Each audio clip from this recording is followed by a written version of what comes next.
During the summer of 2011, a commercial dive team encountered a mysterious sonar contact straddling the sea floor in the northernmost reaches of the Baltic Sea. Since it was discovered, this object has continued to defy all attempts to uncover its origins. What exactly is the Baltic Sea Anomaly? The ship's progress out to the dive site had been hampered by poor weather conditions and rough seas, and now, as it took up its prearranged position, the tension amongst the crew was palpable. On the deck, technicians worked quickly to get the ROV unloaded and in working order, ever conscious that the window for its deployment was limited. Below deck, Peter Lindbay and Dennis Orbay stared intently at the sonar screens, looking for confirmation that they were in the correct location. After a short time, a pair of large familiar shapes finally appeared on the screen, but there was little time available for either relief or celebration.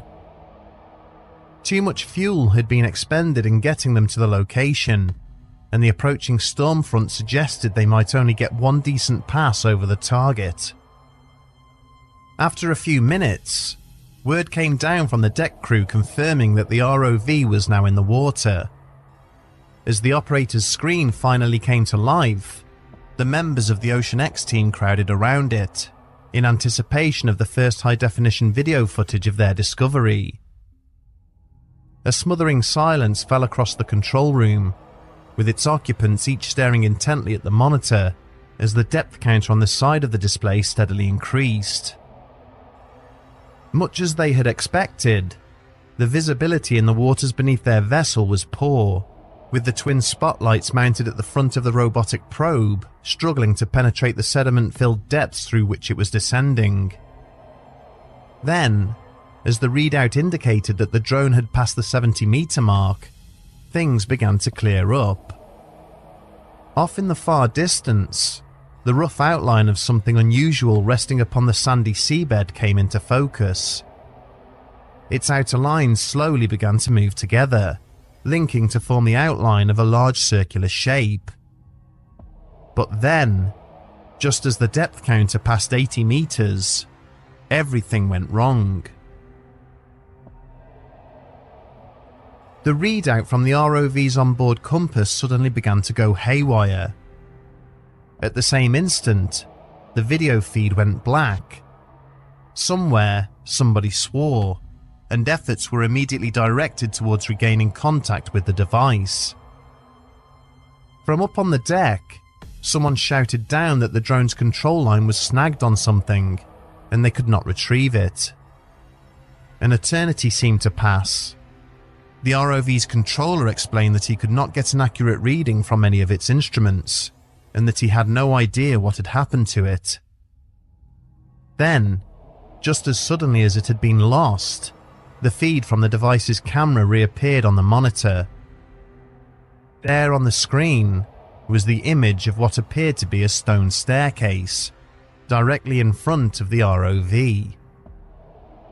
Over the next couple of minutes, as other systems on board the ship mysteriously failed and then rebooted themselves, the Ocean X team documented as much detail of the target as they could before the order to recall the ROV was given. Nobody spoke. Each crew member was wrapped up in their own personal thoughts.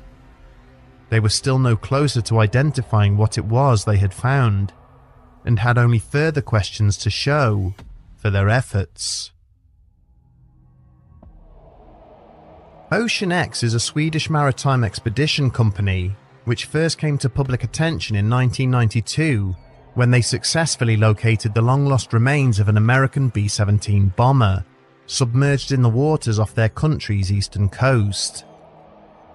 Emboldened by this success, they began to research records of other boats and aircraft which had disappeared off European coastlines, finally settling on the story of a transport ship which had been sunk in the Baltic Sea during World War I. As dawn broke on the 3rd of November 1916, the German submarine U-22 was patrolling the waters in the vicinity of the Finnish coast when it encountered a supply convoy attempting to slip into the port of Rauma. With little hesitation, Captain Carl Scherb had attacked the long line of cargo ships, successfully sending 3 of them to a watery grave. One of the victims of the German ambush that morning was a Swedish schooner named the Jönköping, which had been carrying a cargo of expensive champagne and brandy destined for Moscow's Metropole Hotel. The wreck eventually settled on the sea floor at a depth of approximately 200 feet, with its precious cargo still relatively intact and near perfectly preserved in the cold, dark conditions. Following a lengthy search, Ocean X subsequently located the hull of the Jönköping in 1997 and were able to bring it back to the surface using a 560-ton floating crane. The team were able to recover approximately 3,000 bottles of champagne and 14 barrels of cognac before poor weather conditions closed in and aided the sea in reclaiming the wreck forever. The bounty they had retrieved was then auctioned off to private collectors as a means of funding future diving expeditions. The summer of 2011 saw Ocean X personnel conducting operations in the Gulf of Bothnia, a stretch of the Baltic Sea which is located between the coastlines of Sweden and Finland. The team were in the process of carrying out sonar grid scans of the sea floor in search of other potentially high-value shipwrecks when something unexpected appeared on their monitors. Below their ship, at a depth of roughly 300 feet, was a large circular object lying on the seabed. The sonar signature did not resemble any recognizable ocean-going craft or known geological feature, and was located well away from any established shipping routes. But as excited as the Swedish explorers were at the time of the discovery, they were not equipped to dive on the site and were instead forced to return home where they could better analyze their provisional findings. On viewing magnified versions of the sonar imagery, Ocean X founders Peter Lindbay and Dennis Orbay found themselves faced with even further questions. The unknown contact was roughly 200 feet in diameter, and unlike anything they had ever encountered before. There were clear lines and striations across its surface, which almost seemed to resemble the layout of corridors and rooms, and behind it, a 1,000-foot-long runway had been flattened in the sand, seeming to indicate that the object had slid down to the point where it now rested. The following year, equipped with improved sonar technology and ROVs, the team returned to the site. They quickly set about trying to obtain high-quality imagery of the unknown object, but soon found that this task would not be as easy as they had hoped. As soon as they attempted to deploy any form of sensor or photographic equipment in the immediate vicinity of the discovery, the technology they were using would suddenly fail on them. ROVs sent down to photograph the anomaly would inexplicably cut out. Satellite phones were found to be drained of power despite having only recently been charged, and the sonar operators discovered that mysterious electrical interference would somehow prevent effective scans of the site. Pressing on with their investigations, Ocean X sent down divers who used more conventional equipment to closely document the object. In addition to the lines and grooves which ran along its exterior, at certain points, perfectly circular holes had been bored into the surface, all of which indicated to the dive team that what they were examining could not have been created by any natural phenomenon. There were sections which clearly resembled a series of steps, leading from one level to another, and what seemed to be a domed compartment jutting up and out from the main body of the structure. As their work continued, further surprises lay in store. Other unnaturally shaped items were uncovered lying on the seabed near the main object, such as perfectly carved rectangular blocks and stone monoliths. When some of these edifices were examined in closer detail, it was found that they were sunk deep into the ground, with passageways and tunnels potentially running deep beneath them.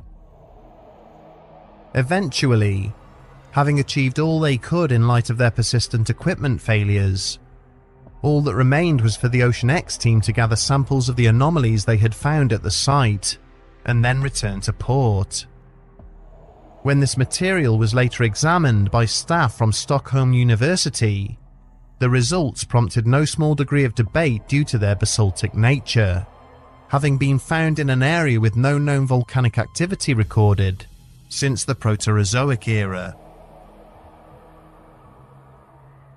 At the time of writing, Ocean X is believed to be in the process of raising funds for further explorations of the Anomaly site, and speculation regarding its background remains both persistent and varied.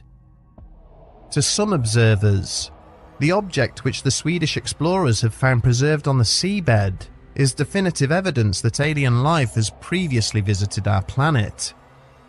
To others, it is potential evidence of a long-lost and highly advanced terrestrial civilization.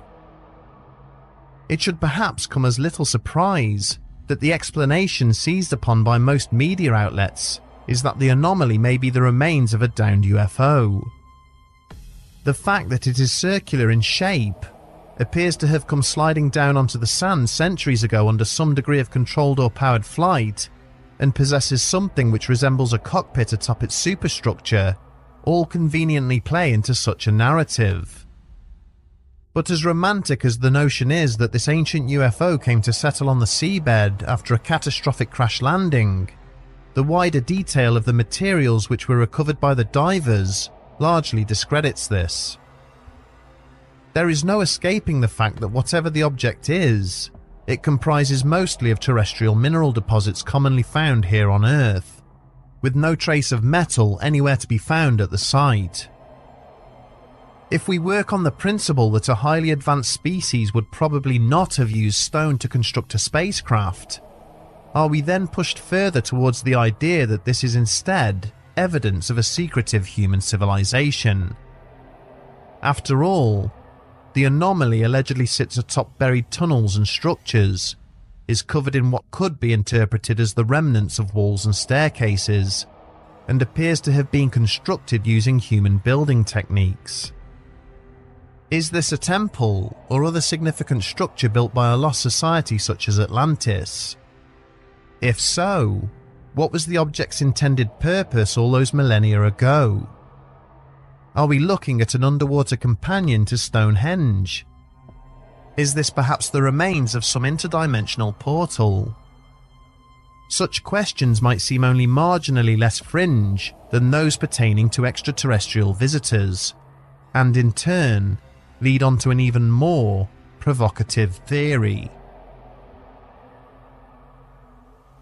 For some commentators, this mysterious object may be far more recent in terms of its construction, dating back to World War II. The Third Reich was renowned for its willingness to employ any and all efforts to win the conflict, however flawed they may have been in their conception. Is it possible that what Ocean X has uncovered is the remnants of yet another unsuccessful but secretive Nazi military project? Those who subscribe to this theory point to the fact that if the lines in the surface of the object were the boundaries or corridors and rooms, then what has been found may be the remains of some form of communications or observation bunker. This structure may have been carved out of the seabed, or constructed above the waves and then lowered down. The fact that it apparently possesses the ability to scramble radio and electronic signals of any vessel which approaches could be indicative that the construction might have been an anti-shipping weapon. It may also be the beginnings of a supply base which was never completed. If so, like many other secretive Nazi projects, the truth behind it may now be long lost to the hands of time. Naturally, there are those who seek to explain away the origins of the anomaly using much more grounded hypotheses. Some believe it is a sculpture or model which fell from a ship whilst in transit. There is also the possibility it is a naturally occurring geological feature of some kind, either compacted into the ground or conveyed from elsewhere by the gigantic glaciers which carved out the Baltic Sea many millennia ago. Allegations persist that the anomaly could be nothing more than an elaborate hoax, with the Ocean X team having manufactured the sonar data and alleged videos from the site. There are also suggestions that the object is little more than a rock bed, its appearance misinterpreted due to operator error or the substandard equipment of those investigating it. Whether it is the product of some volcanic process, a meteor which has fallen from the skies, or the fantastic creation of some unknown intelligence, the Baltic Sea anomaly continues to inspire debate and speculation. In addition to possessing the power to defeat all efforts to investigate it, the object also has the ability to polarize any public opinion surrounding it. We live in an age of terrifying technological advancement, and so it is inevitable that the truth about this puzzling discovery will eventually come to light. But the possibility remains that the more we learn about the anomaly, the more questions may arise.